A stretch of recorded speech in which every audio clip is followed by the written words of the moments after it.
प्यारे बच्चों, आज के इस महत्वपूर्ण क्लास में आप सभी का स्वागत है। आज के क्लास में हम लोग जो है मैथमेटिक्स के मॉडल पेपर का डिस्कशन करने वाले हैं, जिसमें आपको मैथ के मोस्ट इंपोर्टेंट क्वेश्चन का तैयारी करने का जो है मौका मिलेगा। तो आप लोग आज के क्लास में बताए गए सभी क्वेश्चन को जरूर एक बार शुरू से अंत तक देख लीजिएगा, काफ़ी महत्वपूर्ण होगा और सभी क्वेश्चन को बहुत ही शॉर्ट ट्रिक से और लॉजिक के साथ हम आपको सॉल्व करके बताने वाले हैं। तो इस टाइप के जितने भी क्वेश्चन आपके एग्जाम में आएंगे, आप उसको बहुत ही आसानी तरीका से और बहुत कम टाइम में आराम से बना पाइएगा। तो वीडियो को शुरू से अंत तक देखिएगा। और मॉडल पेपर होगा, यानी कि आज के क्लास में गणित का जो है किसी एक चैप्टर का क्वेश्चन नहीं होगा। जिस टाइप से आपके एग्जाम में सभी चैप्टर से मिक्स क्वेश्चन जो है पूछा जाता है, उसी तरह से आज जो है हम लोग सभी चैप्टर से मिक्स इंपोर्टेंट क्वेश्चन का डिस्कशन करने वाले हैं। तो आप सभी शुरू से अंत तक ध्यान से देख लीजिएगा। शुरू करते हैं। आज का जो फर्स्ट महत्वपूर्ण क्वेश्चन है वो आपके सामने है। भले ही क्वेश्चन आपको लंबा चौड़ा दिखाई दे रहा होगा, लेकिन यह क्वेश्चन है बहुत ही आसान। तो चलिए समझने की कोशिश करते हैं कि आखिर इस क्वेश्चन के द्वारा क्या पूछा जा रहा है। क्वेश्चन है कि दो समान, ठीक है, जो है दो समान त्रिभुज एबीसी और त्रिभुज एमएनपी में यदि आपको बोला कि भाई साहब AB जो है वो 2.25 cm है, इसके बाद MP यहाँ पर आपको बोला कि 4.5 सेमी है और PN 7.5 सेमी है, और साथ ही साथ यहाँ पर बोला गया कि जो है M है ना, कोण ABC जो है ना, कोण ACB वो बराबर है M कोण MNP। और साथ ही साथ आपको बोला कि भाई साहब जो M कोण ABC है वो बराबर है कोण MPN के। तो इस स्थिति में आपको जो है ना भुजा BC की लंबाई कितनी है यह आपको बताना है। तो सबसे पहले प्यारे बच्चों हम दोनों त्रिभुज बनाएंगे और देखेंगे कि दोनों त्रिभुज जो है किस टाइप का यहाँ पर आपको दिखाई दे रहा है। सबसे पहले प्यारे बच्चों हम बनाएंगे त्रिभुज ABC। त्रिभुज ABC जब बनाने के लिए चलेंगे तो कुछ इस तरह का हम लोग यहाँ पर त्रिभुज ABC क्या कर लेते हैं, बना लेते हैं। मान लीजिए कि यह त्रिभुज ABC है, इसका हम लोग नामकरण भी कर देते हैं, ये A, ये B और ये प्यारे बच्चों आपका C है। अब एक त्रिभुज और बनाना होगा MNP।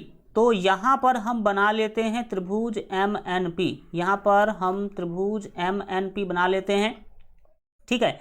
समझाने के लिए तो प्यारे बच्चों कुछ करना होगा, तो MNP यहाँ पे N दे लेते हैं। अगर देखेंगे ABC हम जिस डायरेक्शन में लिए उसी डायरेक्शन में लेना होगा। तो हमने लिया है ABC ऐसे लिया है, तो हम MNP भी ऐसे ही लेंगे, M और यहाँ पर ले लेंगे N। क्या लेंगे प्यारे बच्चों, N, और यहाँ पर ले लेंगे P। तो ज़्यादा क्या होगा, बेहतर होगा, ठीक है। अब आगे बढ़िएगा तो यहाँ पर बोला गया है कि भाई साहब AB जो है ना वो 2.5 cm है। AB यानी कि ये जो साइड है वो यहाँ पर आपको दे दिया गया, सीधा समझ लीजिए 2.25 cm ये वाला जो है ना भुजा दिया गया। इसी तरह से MP 4.5 है। MP यानी कि अगर देखा जाए तो यह वाला साइड जो है ना वो यहाँ पर आपको दिया गया है MP 4.5 cm आपको दिया गया है। एंड NP का वैल्यू आपको दिया गया 7.5 cm। तो NP कहाँ है, तो सर ये है NP का वैल्यू आपको दे दिया गया 7.5 cm, 7.5 आपको ये दिया गया है। और एक बात बोल रहा है कि भाई साहब कोण ACB, तो कौन है ACB ये वाला कोण, ये जो कोण है वो बराबर है MNP के, MNP यानी कि इस कोण के क्या है, बराबर है, ठीक है। और एक बात और बोला कि कोण यहाँ पर ACB, ठीक है, ACB अगर देखेंगे तो आपको पता चलेगा ABC ये वाला कोण, ठीक है। इस कोण को बताया कि भाई बराबर है MPN के, M और PN इस कोण के ये जो है ना बराबर है। इस स्थिति में आपको भुजा BC की लंबाई पता करना है। तो भुजा BC यहाँ पर ये आपको दिखाई दे रहा होगा, इसी भुजा का वैल्यू आपको पता करना है। तो बहुत ही सिंपल है, जैसा कि आपको क्वेश्चन में ही बोला कि ये दोनों त्रिभुज समान हैं। दोनों के दोनों त्रिभुज क्या है, समान है। और समान त्रिभुज को आप समरूप त्रिभुज भी कह सकते हैं। तो समरूप त्रिभुज का जो एकांतर भुजा होता है प्यारे बच्चों, वो उसका अनुपात बराबर होता है। तो चूंकि ये समरूप त्रिभुज है, इसीलिए इसके एकांतर भुजा का जो अनुपात होगा प्यारे बच्चों, वो क्या होगा, बराबर होगा। तो अगर हम बात करेंगे त्रिभुज ए बी सी में, तो यहाँ पर जो भुजा का अनुपात अगर आप बनाने की कोशिश कीजिएगा एकांतर भुजा का, तो ए बी, ठीक है, अनुपात आप जो है ना एम पी बना सकते हैं, ए बी बट्टे एम पी, ए बी बट्टे यहाँ पर एम पी लिखेंगे। अभी समझिए, फिर आगे आपको और डिटेल में मैं आपको बताऊंगा। और फिर बी सी, बी सी आपको निकालना है, तो बी सी, ठीक है, बी सी अनुपात एन पी, बी सी अनुपात क्या ले लीजिए, एन पी ले लीजिए। तो ये जब सॉल्व कीजिएगा इसको, तो आपको इसका आंसर जो है पता चल जाएगा। बोलेंगे कि सर आप जो ए बी है ये तो बाएं साइड है, आपने ले लिया एम पी जो कि दाहिने साइड है। तो प्यारे बच्चों उसको ध्यान मत दीजिए, आप ध्यान दीजिए कि कोण सी और कोण एन बराबर है, कोण सी और कोण क्या है, एन बराबर है, इसके अकॉर्डिंग हम काम कर रहे हैं।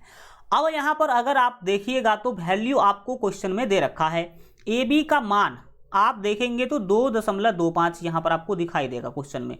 तो ए बी का इस चार में से जिसका मान है उसका रखिए, जिसका मान निकालना वो ऑटोमेटिक क्या हो जाएगा, निकल जाएगा। तो ए बी का मान प्यारे बच्चों कितना है, 2.25 है।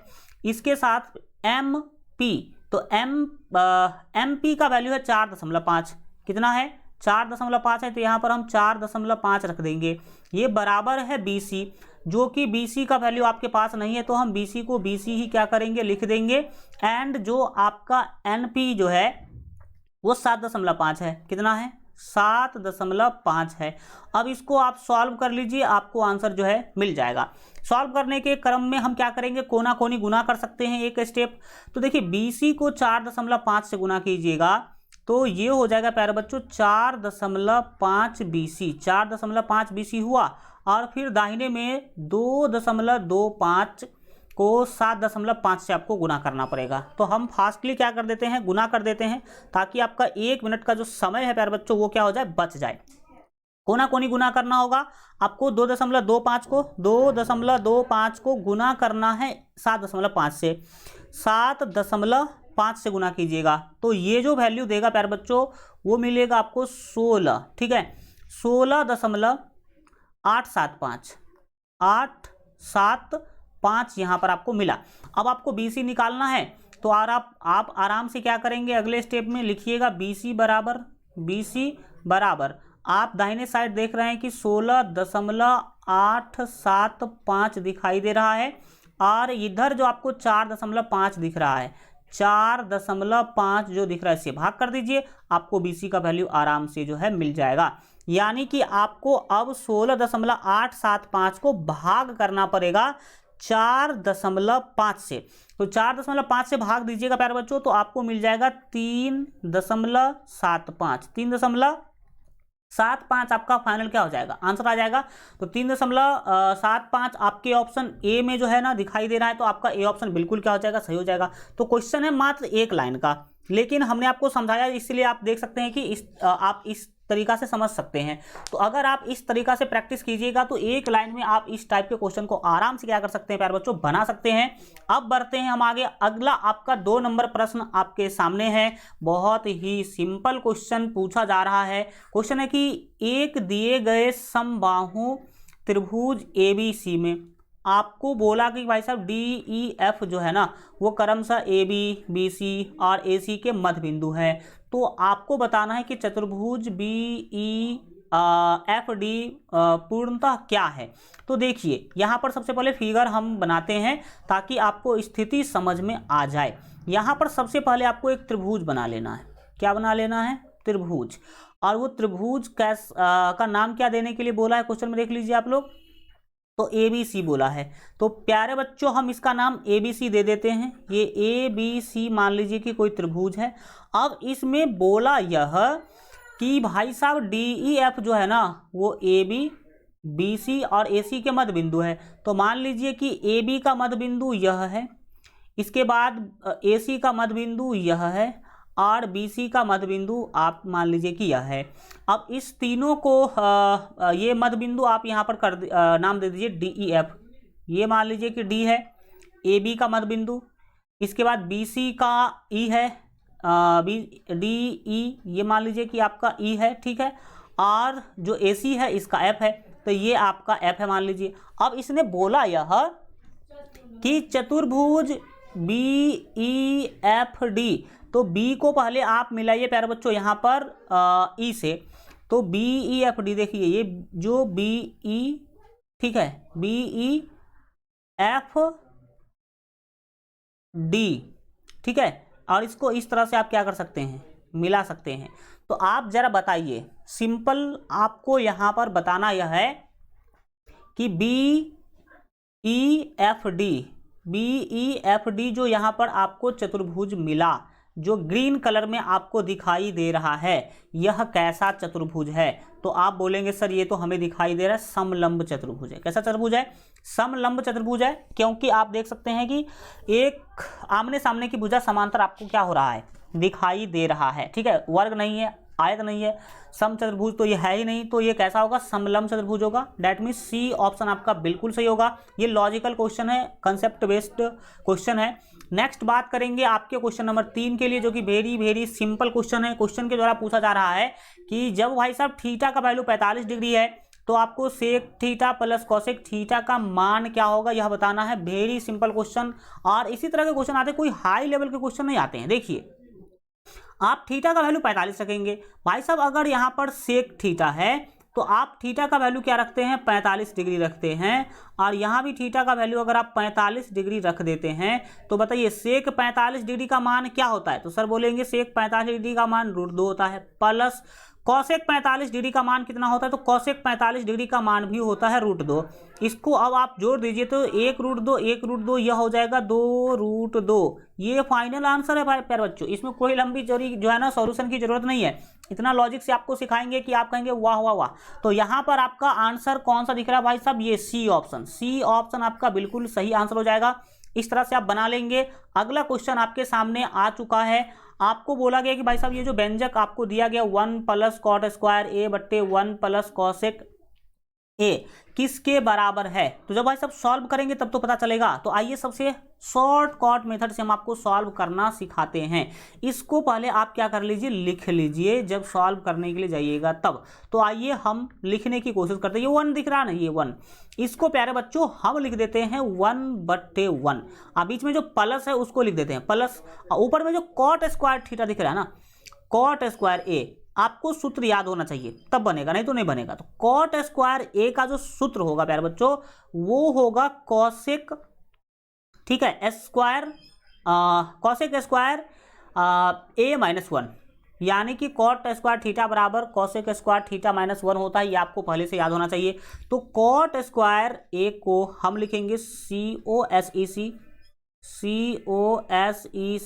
cosec² a -1, और बट्टे में जो है उसको same to same 1 + cosec a क्या लिखेंगे, 1 + cosec a हम सेम टू सेम लिख देंगे। अब इसको आप कर लीजिए जोड़, इसको जोड़िएगा तो क्या होगा, यहाँ पर समझने की कोशिश करिए, एक लाइन में आंसर आ जाएगा आपका। 1 और 1 + cosec a, ये एक नीचे में आप बट्टा का जोड़ करने के लिए जाएंगे तो नीचे वाले का एलसीएम लेंगे ना भाई साहब, तो एलसीएम लीजिएगा तो क्या होगा, यहाँ पर होगा 1 + cosec a, 1 + cosec a होगा एलसीएम इसका। 1 से भाग दीजिएगा तो ये 1 + cosec a ही क्या होगा, बचेगा। तो 1 + cosec a को यहाँ पर 1 से गुना कीजिएगा तो ये 1 + cosec a मिलेगा। बीच में प्लस है तो हम यहाँ पर प्लस डाल देंगे। 1 + cosec a से 1 + cosec a को भाग दीजिएगा तो 1 मिलेगा, और 1 से cosec² a -1 को गुना कीजिएगा तो सेम टू सेम क्या लिखना पड़ेगा, cosec²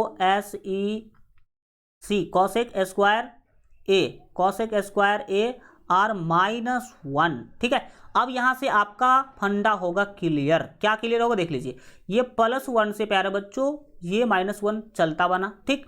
अब यहाँ पर आप देखेंगे ध्यान से तो आपको पता चलेगा कि भाई साहब यहाँ पर तो बहुत ही अच्छा वाला चीज़ हमें दिख रहा है। क्या दिख रहा है आपको? तो यहाँ पर आप समझने की कोशिश कीजिए, आंसर आ चुका है। देखिए क्या है, ये कॉसेक ए और प्लस कॉसेक स्क्वायर ए, इसमें से आप कॉसेक ए कॉमन ले लीजिए। तो अगर आप COSEC कॉसेक ए कॉमन लेते हैं तो कॉसेक ए से कॉसेक ए को भाग दीजिएगा तो मिलेगा 1 प्लस यहाँ पर कॉसेक स्क्वायर ए को कॉसेक ए से भाग दीजिएगा तो कॉसेक ए बचेगा, COSEC कॉसेक ए बचेगा।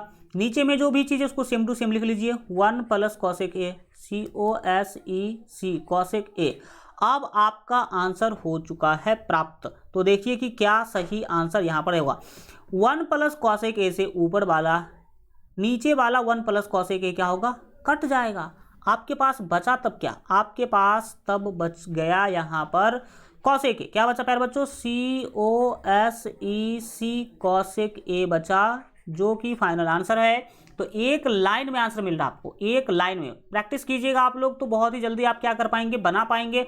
कॉसेक ए कौन से ऑप्शन में है भाई साहब, 4 के लिए? तो डी ऑप्शन, डी ऑप्शन आपका बिल्कुल क्या होगा, सही होगा। नेक्स्ट क्वेश्चन हम फोड़ने वाले हैं 5 नंबर भाई साहब। 5 नंबर क्वेश्चन क्या पूछ रहा है, जरा जल्दी जल्दी क्या कर दीजिए, बता दीजिए। इसमें कोई हमें कलम चलाने की जरूरत नहीं पड़नी चाहिए। बोला कि डाटा का निम्नलिखित में से कौन सा आलेखिक निरूपण संचयी बारंबारता को दर्शाता है। तो संचयी बारंबारता को दर्शाने के लिए प्यारे बच्चों आपको पता होना चाहिए कि काम में आएगा तोरण। कौन चीज, तोरण। तोरण से ही आप संचयी बारंबारता प्यारे बच्चों निकाल सकते हैं, प्राप्त कर सकते हैं। तो आपका सी ऑप्शन डायरेक्ट याद रखने की कोशिश करेंगे, ये 10th में आप डायरेक्ट पढ़ाई किए होंगे। नेक्स्ट बात करेंगे क्वेश्चन नंबर 6 के लिए। क्वेश्चन नंबर 6 भी वेरी वेरी सिंपल क्वेश्चन है। क्या पूछा जा रहा है क्वेश्चन के हेल्प से देखिए, 2 समान समकोण त्रिभुज है, एक तो है त्रिभुज LMN और दूसरा त्रिभुज OPQ। इसकी ऊंचाई प्यारे बच्चों 48 आपको दिया गया है तथा 36 सेमी। इसका मान लीजिए कि 48 cm ऊंचाई है और इसका 36 cm ऊंचाई है। यदि OP आपको 12 cm तो LM निकालना है, तो बिल्कुल सिंपल तरीका से निकाल लीजिएगा आप लोग। कैसे निकालिएगा देखिए, यहाँ पर सबसे पहले मैं आपको समझाने के लिए बहुत ही अच्छा तरीका से त्रिभुज बना करके दिखा देता हूँ कि आखिर कैसा होगा। मान लीजिए यह त्रिभुज समकोण त्रिभुज है, ये LMN ये एक समकोण त्रिभुज है। दूसरा समकोण त्रिभुज फिर मैं आपको यहाँ पर बगल में ही बना करके दिखा देता हूँ। मान लीजिए कि यह दूसरा समकोण त्रिभुज है कि LMN, ठीक ही है। एक मिनट, इसका नामकरण हम कुछ इस टाइप से कर देंगे तो और अच्छा रहेगा। नामकरण अगर इस टाइप से कर दिया जाए, यहाँ पे L दे दिया जाए, यहाँ पे M दे दिया जाए और यहाँ पे N, तो फिर प्यारे बच्चों यहाँ पर आपको O लेना होगा, ये P एंड ये हो जाएगा आपका Q। ठीक है, अब आप सीधा समझ लीजिए कि इसका आपको ऊंचाई दिया था 48 और इसका दिया था 36, यानी कि ये जो है ये 48 cm का है और इसका ऊंचाई जो है प्यारे बच्चों वो 36 cm का है। साथ ही साथ इसमें एक बात और बोल दिया कि भाई साहब जो OP है ना वो है 12 cm का। OP यानी कि ये वाला है 12 cm का। अब चूंकि ये दोनों समकोण त्रिभुज है तो समकोण त्रिभुज जो होते हैं वो होते हैं समरूप, और समरूप त्रिभुज के जो संगत भुजा का अनुपात है वो बराबर होता है। तो अगर मैं यहाँ पर देखूँ जो है NL, ये आपको NLM त्रिभुज में NL कौन चीज़, तो NL और अनुपात आप जो है QO कौन चीज़, QO प्राप्त करते हैं। तो ये बराबर होगा किसके बराबर होगा, तो LM दिख रहा है यहाँ पर आपको, LM और अनुपात OP के, किसके, OP के। जो दो दिया गया है उसमें और जो दिया गया है और एक जो निकालना उसके अंदर आप अनुपात तैयार करेंगे। अनुपात तैयार करने के बाद वैल्यू बैठाइए। तो सर यहाँ पर NL का जो वैल्यू है वो 48 दिया गया है। कितना दिया गया है, 48 बट्टे में QO, तो QO का वैल्यू 36 है। क्वेश्चन में एक बार झांक करके आप लोग देख लीजिए। LM का आपको मान निकालना ही है। तो यहाँ पर LM को हम लिखेंगे LM, और साथ ही साथ जो आपका, हाँ बिल्कुल ठीक है, LM हो गया OP। तो OP का वैल्यू आप क्वेश्चन में देख सकते हैं 12 दिया गया है। कितना दिया गया? 12। अब समझिए कितना धारदार तलवार से इसको हम काटते हैं, उसको समझिए। बराबर के दाहिने और बाएं भी दाहिने बाएं कटेगा, लेकिन ऊपर वाला ऊपर से, नीचे वाला नीचे से। तो देखिए 12 का 12 और 12 तिया 36 मैंने क्या कर दिया? काट दिया। और फिर नीचे 3 से 48 को काट देंगे। 3 से 48 को भाग दीजिएगा तो मिलेगा प्यारे बच्चों 16। 16 तिया 48 आप सभी जानते हैं, यानी कि LM का वैल्यू हो गया 16। LM का वैल्यू कितना हो गया? 16। LM बराबर आप बोल सकते हैं 16 CM। क्या बोलेंगे प्यारे बच्चों? 16 CM। किस ऑप्शन में है? ए ऑप्शन में आपको दिखाई दे रहा है। That means A is the right answer. एक लाइन में क्वेश्चन बनेगा प्यारे बच्चों। इस सब टाइप का क्वेश्चन आराम से आप बनाएंगे एक लाइन में। नेक्स्ट क्वेश्चन आपके सामने है, जो कि वेरी लॉजिकल क्वेश्चन है, आप समझने की कोशिश करिएगा। क्वेश्चन के द्वारा पूछा जा रहा है कि दी गई आकृति में आपको बोला कि भाई साहब O जो है ना वो केंद्र है, यानी कि ये जो चीज़ आपको दिखाई दे रहा है ये वृत्त का केंद्र है। तो आपको x किसके बराबर है यह बताना है, यानी कि ये वाला कोण कितना डिग्री होगा, कोण R कितना डिग्री होगा, यही आपको प्यारे बच्चों बताना है। तो वेरी सिंपल है, आप लोगों को पता होना चाहिए कि अर्धवृत्त का कोण कितना होता है। देखिए चूंकि ये केंद्र है और SQ केंद्र होकर के गई है, यानी कि ये आप इसको हाँ ये बोल सकते हैं व्यास, और व्यास जो है ना आधा वृत्त के ऊपर होती है। तो अर्धवृत्त का कोण हमेशा होता है 90 डिग्री। अर्धवृत्त का कोण कितना डिग्री होता है? 90 डिग्री। यानी कि ये वाला कोण अगर आप ध्यान से देखिएगा SPQ, तो ये 90 डिग्री होगा। ये कोण कितना डिग्री होगा प्यारे बच्चों? 90 डिग्री होगा। बोलेंगे सर 90 डिग्री क्यों होगा? क्योंकि ये अर्धवृत्त पर बना हुआ कोण है, आधा वृत्त पर बना हुआ कोण है, ये इसीलिए क्या होगा? 90 डिग्री का होगा। अब याद रखिए हमें बोला कि भाई साहब R निकालो, ये R यही है ना, R निकालो। लेकिन अगर आप S निकाल लेते हैं तो R और S दोनों बराबर होगा। R और S दोनों क्या होगा? बराबर होगा, क्योंकि दोनों का बेस सेम है। बेस क्या है? सेम है। तो अगर मैं कोण S निकालने की बात करूं, कोण S निकालने की बात करूं, तो आप सभी जानते हैं त्रिभुज SPQ में ध्यान से देखिए, SPQ में आपको दो कोण मिल गया। एक कोण मिला आपको 35 डिग्री और एक कोण मिला 90 डिग्री। तो आप जानते हैं कि तीनों कोण का योग होता है 180 डिग्री। तो 180 डिग्री में से इस दोनों को घटा दीजिए। एक तो 90 डिग्री को घटाएंगे और दूसरा घटाएंगे आप 35 डिग्री को, तो जो बचेगा वही आपका कोण S होगा। तो घटाने के लिए जब जाएंगे तो प्यारे बच्चों यहाँ पर जो आपको वैल्यू मिलेगा वो कितना मिलेगा? 180 डिग्री माइनस यहाँ पर 125 डिग्री हो जाएगा। कितना होगा? 9 3 12, यानी कि 125 डिग्री। कितना डिग्री? 125 डिग्री होगा। अब घटाइएगा, अगर इसमें से इसको घटाइएगा तो कितना मिलेगा? 55 डिग्री। कितना मिलेगा? 55 डिग्री मिलेगा। और यही प्यारे बच्चों x के बराबर है। यही किसके बराबर है? x के बराबर है, यानी कि कोण R के बराबर है। क्योंकि बेस सेम है तो यहाँ पर R और S दोनों क्या होगा? बराबर होगा। इसीलिए 55 डिग्री आपका बी ऑप्शन बिल्कुल सही होगा। इस तरीका से आप इस टाइप के क्वेश्चन को लॉजिकली सॉल्व कर सकते हैं, और ये क्वेश्चन सब आपके बोर्ड एग्जाम में आपके जो प्रवेश परीक्षा है पूछा जा चुका है उसमें। नेक्स्ट बात करेंगे क्वेश्चन नंबर 8 के लिए। बोला जा रहा है कि यदि x प्लस 3 जो है ना वो x² प्लस kx प्लस 12 का एक गुणनखंड है, तो आपको k का मान निकालना है। देखिए बहुत सिंपल है, आपको यहाँ पर बोला कि भाई साहब ये जो है ना इसका एक गुणनखंड है, तो आप इस गुणनखंड से पहले एक शून्यक निकाल लीजिए। इस गुणनखंड से शून्यक निकालिएगा तो आपको x का वैल्यू मिलेगा प्यारे बच्चों -3। क्या मिला? x का वैल्यू -3 मिला। अब जो आपको यह बहुपद दिया गया है उसमें x का वैल्यू -3 डाल दीजिए। बहुपद दिया गया आपको x² प्लस kx और प्लस 12 दिया गया है। इसको 0 के बराबर कर लीजिए और x का वैल्यू डाल दीजिए आप -3, क्योंकि x का वैल्यू यहाँ पर आपको मिला है -3। कितना मिला है? -3 मिला है। यानी कि सर ये x² जो दिख रहा है यहाँ पर हम -3 का स्क्वायर लिखेंगे। बोलो यस। फिर प्लस है तो प्लस और k गुने x, तो x का वैल्यू यहाँ पर -3 लेना होगा और प्लस में यहाँ पर आपका 12 बराबर में 0। सॉल्व कीजिएगा तो 3 का स्क्वायर यहाँ पर प्यारे बच्चों 9 हो जाएगा, और माइनस में यहाँ पर होगा 3 के, माइनस कितना होगा? 3 के और प्लस 12, बराबर में हो गया आपका 0। आंसर बहुत ही जल्दी आ जाएगा। -3 के बाएं में आप देख सकते हैं, दाहिने देखिएगा तो ये 12 और 9, ये 12 और 9, 9 2 11 यानी कि 21 हो जाएगा। और ये बाएं में +21 होगा, दाहिने जाकर के -21 हो जाएगा। इसको काट दीजिए, आंसर आपको मिल जाएगा। सर माइनस से माइनस कट जाएगा, 3 से 21 को भाग देंगे तो मिलेगा 7। तो यानी कि यहाँ पर आपको फाइनल आंसर ही मिल गया, के बराबर 7 आंसर। आप 1 मिनट के अंदर क्या कर पाएंगे प्यारे बच्चों, बना पाएंगे बहुत ही अच्छा तरीका से। जो भी क्वेश्चन हम लोग देखेंगे वो आपके बिल्कुल जो है एग्जाम टाइप क्वेश्चन देख पा रहे हैं हम लोग, तो ध्यान से समझने की क्या करते चलिए आप लोग कोशिश करते चलिए।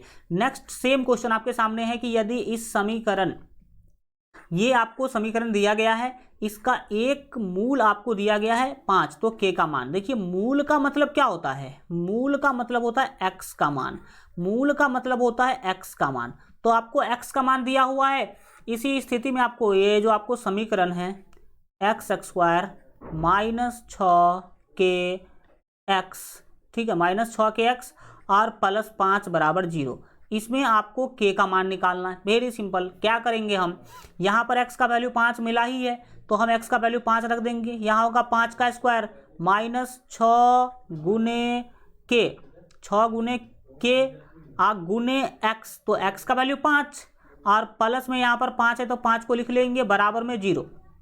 सॉल्व करिए, 5 का स्क्वायर सर 25 -6 पंचे 30 के, कितना के 30 के, और फिर प्लस में आपको दिख रहा होगा 5 बराबर में 0। हम क्या करेंगे, -30 के बाएं रखेंगे, दाहिने आप देखेंगे कि ये 25 और 5 30 दाहिने जाएगा तो -30 हो जाएगा। अब यहाँ पर आप भी बोल सकते हैं कि सर यहाँ पर तो माइनस से माइनस कटा एंड 30 से 30 1 से कट जाएगा, यानी कि आपको यहाँ पर k का वैल्यू मिला 1। k का वैल्यू क्या मिला, 1। फाइनल आंसर आपके ऑप्शन नंबर बी में दिखाई दे रहे हैं। अब आएंगे हल्का क्वेश्चन नंबर 10 को देखेंगे। क्वेश्चन नंबर 10 लॉजिकल है, 1 मिनट आपको सॉल्यूशन में लग सकता है, तो चलिए हम देखने की कोशिश करते हैं कि क्या क्वेश्चन में आपको बोला जा रहा है। क्वेश्चन में बोला कि भाई √3 का पावर 5 गुने 9 का पावर 2 बराबर है 3 के पावर n गुने 3 रूट, है ना, 3 में आपको भाई साहब n का वैल्यू निकालना है। ये जो n दिखाई दे रहा है इसी n का मान निकालना है, लगा लीजिए। वेरी वेरी इंपॉर्टेंट क्वेश्चन, और एकदम दिमाग यहाँ पर सटा दीजिए आप अपने जो है ना स्क्रीन में, और समझने की कोशिश करिए। क्या है भाई साहब, जो पहले दिया गया है ना उसको हम लिखते हैं, लिखेंगे। देखिए आप सभी को पता है कि किसी भी संख्या के ऊपर से हम अगर रूट हटाते हैं, किसी भी संख्या के ऊपर से अगर हम रूट हटाते हैं तो उसके पावर में लगता है 1/2। ये √3 दिख रहा है, इसमें से मैं रूट हटाना चाहता हूं तो यहाँ पर 3 का पावर 1/2 होगा। जब आप किसी भी संख्या से रूट हटाइएगा तो उसका पावर 1/2 लग जाएगा। अब इसके ऊपर पावर आप देख सकते हैं कि 5 लगा हुआ है, फिर गुना आपको दिखाई दे रहा होगा, ये 9 दिख रहा है, ये 9। क्या इस 9 को मैं 3 का स्क्वायर लिख दूं और फिर इसका पावर 2 लगा दूंगा। ये वाला जो पावर दिखाई दे रहा है वो 2 लगा दिया मैंने। अब दाहिने साइड देखिएगा तो 3 का पावर आपको दिख रहा n, और गुने आप 3√3 के बारे में ज़रा सोचिए। यहाँ जो ये 3 है, इस 3 का पावर हम 1 बोल सकते हैं। यहाँ पर कुछ नहीं है तो हम लिख देंगे गुना, और √3 को हम लिख सकते हैं 3 का पावर 1/2। 3 का पावर क्या लिखेंगे, 1/2 लिखेंगे। अब आप सॉल्व करिए, आप देखेंगे ध्यान से तो आपको पता चलेगा कि सबका बेस मैंने 3 बना दिया। यहाँ पर भी 3, यहाँ भी 3, सबका बेस कितना बन चुका है, 3 बन चुका है। इसी का फायदा हम उठाएंगे प्यारे बच्चों अब अगले स्टेप में।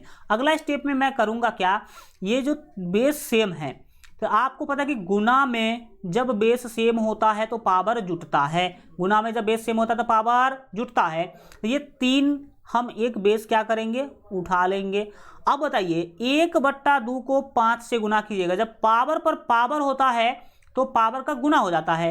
1/2 को 5 से गुना कीजिएगा तो यहाँ पर आपको मिलेगा 5/2। कितना मिलेगा, 5/2। और फिर प्लस में क्या होगा, ये पावर पर पावर फिर गुना होगा, तो 2 दूना 4, इसको हम 4 बट्टे क्या कर देंगे प्यारे बच्चों, लिख देंगे 1, 4 बट्टे 1 लिख दें। फिर बराबर दाहिने साइड में देखिए आप लोग, दाहिने में देखेंगे तो सबका बेस 3 है, तो जब बेस सेम होता है तो पावर जुटता है, बेस सेम होगा तो पावर जुटेगा, यानी कि हम यहाँ पर 3 ले लेंगे और n + 1 + 1/2। तो ये इस 1 का तो कोई वैल्यू नहीं है, मतलब नहीं है। 1 मिनट, हाँ n + 1 + बिल्कुल लेना पड़ेगा, उसको भी लेना पड़ेगा। तो हम क्या करते हैं, उसको आप समझने की कोशिश करिएगा। समझना आपको बिल्कुल ठीक ये है कि जो n दिख रहा है सब पावर को जोड़ेंगे, तो हम n लिख लेते हैं। प्लस में यह जो आपको 1 दिख रहा है ना, इसको हम कर देते हैं 1/1, और प्लस में आपको दिख रहा होगा 1/2, तो 1 हम क्या कर देते हैं 2 लिख देते हैं। अब आप इसमें ध्यान से देखिए अगले स्टेप में कि आखिर हो क्या रहा है। आप यहाँ पर 3 का क्या कर सकते हैं, पावर ये देखिए 5/2 और प्लस 4/1 को जोड़िएगा प्यारे बच्चों। आप क्या कीजिएगा, जोड़िएगा। तो हम बगल में जोड़ लेते हैं किसको, तो 5/2 को और 4/1 को जोड़ लेते हैं। आप इसमें क्या कीजिएगा, 2 और 1 का एलसीएम 2, 2 1 का 2, 5 1 का 5, 1 दूना 2, 4 दूना 8, 8 5 13 कितना होगा 2, ठीक है 13/2 मिला। तो यहाँ पर पावर इसका हो जाएगा 13/2, कितना होगा 13/2 पावर मिलेगा। बराबर है तो आप बराबर ले लीजिए, एंड दाहिने का भी बेस 3 ही है, और n दिख रहा आपको, n प्लस 1/1 में 1/2 जोड़िएगा, यानी कि 1 + आधा, ये होगा 3/2। कितना होगा प्यारे बच्चों, 3/2 होगा, जोड़ लीजिएगा आप लोग। 1 में आप जब हाफ जोड़िएगा तो वो तो 3/2 ही होगा। अब हम बढ़ेंगे प्यारे बच्चों आगे, और आपका आंसर आ गया। अब आंसर आने में कोई दिक्कत नहीं है, कोई टाइम नहीं लगेगा। अब देखिए बराबर के बाएं भी बेस 3, बराबर के दाहिने भी बेस 3। जब बेस सेम होता है तो पावर भी बराबर होता है, जब बेस बराबर हो तो पावर भी बराबर होगा। इसीलिए मैं क्या करूंगा, बाएं साइड वाला जो पावर है 13/2 को, उसको मैं बराबर कर सकता हूँ दाहिने साइड में जो पावर है उसके 3/2 के। अब आप इसको सॉल्व कर लीजिए, आंसर पा लीजिए। देखिए आप बाएं साइड में 13/2 रखिए, दाहिने से 3/2 लाइएगा तो -3/2 होगा, और दाहिने में बचेगा n। यहाँ पर एलसीएम की बात करी जाए प्यारे बच्चों तो आपको मिल जाएगा एलसीएम 2 का एलसीएम 2 मिलेगा, 2 1 का 2 यानी कि 13 का 13 -3 का 3 बराबर में होगा प्यारे बच्चों आपका n। यहाँ पे सॉल्यूशन के बाद आप देखेंगे कि 10/2 आ रहा है, क्या आ रहा है 10 आ रहा है 2, ठीक है, क्योंकि 13 में से 3 घटेगा 10 होगा, और दाहिने में आ रहा है 5। सर यहाँ पर तो 2 से 10 को भाग दे सकते हैं ना, 2 से 10 को, अच्छा ये 5 नहीं है भाई साहब, n है। 2 से अगर 10 को भाग दिए 2 पंचे 10, 2 पंचे 10, और ये क्या था आपका, ये n है ना भाई साहब। तो समझने की कोशिश करिए, यहाँ पर क्या था n था, तो फाइनली n बराबर 5 आंसर आपका क्या हो जाएगा, मिल जाएगा, जो कि ऑप्शन नंबर बी में आपको दिया गया है। तो इस तरीका से आप आराम से इस टाइप के क्वेश्चन को बना सकते हैं। अगर आप लोग बेहतर तैयारी के लिए अभी तक हमारे पेड कोर्स को ज्वाइन नहीं किए हैं तो ज़रूर जो है आप लोग ज्वाइन कर लीजिएगा। अगर बात करें तो पेड कोर्स में आप लोगों को सभी विषय का बेहतर तैयारी करवाया जा रहा है। सबसे पहले आपको चैप्टर वाइज पहले थ्योरी दिया जाएगा, फिर उसका क्वेश्चन भी करवाया जाएगा, सभी विषय का पीडीएफ नोट्स भी आपको मिलेगा, पिछले वर्षों में पूछे गए क्वेश्चन का भी वहाँ पर प्रैक्टिस चल रहा है, और मॉडल पेपर का भी मैं आपको प्रैक्टिस करवाऊंगा वहाँ पर। Full syllabus, all subject full syllabus आपको पढ़ाया जाएगा, यानी कि इससे बाहर आपको कुछ भी पढ़ने का जरूरत नहीं पड़ेगा। फी 599 है, वीडियो के डिस्क्रिप्शन में लिंक आपको जो है मिल जाएगा। क्लासेज चलेगी LGR स्टडी लाइव ऐप पर, यहाँ पर आप प्ले स्टोर पर सर्च कीजिएगा तो 2 ऐप मिलेगा, इस पर आपको फ्री में बिल्कुल जो है आपको ऑनलाइन टेस्ट स्टडी मटेरियल मिल जाएगा, और इस वाले ऐप पर जो है ना आपका चल रहा है पेड कोर्स। ज्वाइन करने के लिए आपको सबसे पहले ये जो ऐप आपको दिखाई दे रहा है प्ले स्टोर पर, इसको इंस्टॉल करना है, फिर रजिस्टर करना है। रजिस्टर करने के बाद ये सारा डिटेल भर के आप यहाँ पर रजिस्टर पर क्लिक कर दीजिएगा, यहाँ पर अपना क्लास सेलेक्ट कर लीजिएगा, सेव कर दीजिएगा, और फिर पेड कोर्स पर क्लिक कीजिएगा। पेड कोर्स पर क्लिक कीजिएगा तो यहाँ पर आपको बाय नाउ का ऑप्शन मिलेगा, उस पर क्लिक करके पे ऑनलाइन पे क्लिक कीजिएगा तो आपके सामने ऐसा इंटरफेस आएगा। आप किसी भी सिस्टम से पेमेंट कर सकते हैं। अगर आप ऐप पे पेमेंट करना नहीं जानते हैं तो आप इस नंबर पर आप हमें कॉल करिए या व्हाट्सएप मैसेज कीजिए, और आप इस नंबर पर पेमेंट करके फ़ोन पे, गूगल पे या पेटीएम किसी भी सिस्टम से आप पेमेंट कर सकते हैं, लालू कुमार के नाम से होगा, या आप क्यूआर कोड के मदद से भी पेमेंट कर सकते हैं। ठीक है, इसके बाद आपका कोर्स अनलॉक हो जाएगा और बेहतर तैयारी आप लोग जो है कर पाएंगे। आशा करते हैं कि आज का क्लास अच्छा लगा होगा। क्लास अच्छा लगा हो तो दोस्तों को बताइए, मित्र यार के पास शेयर कीजिए। Thank you so much, good bye, take care, मिलेंगे अगले क्लास में।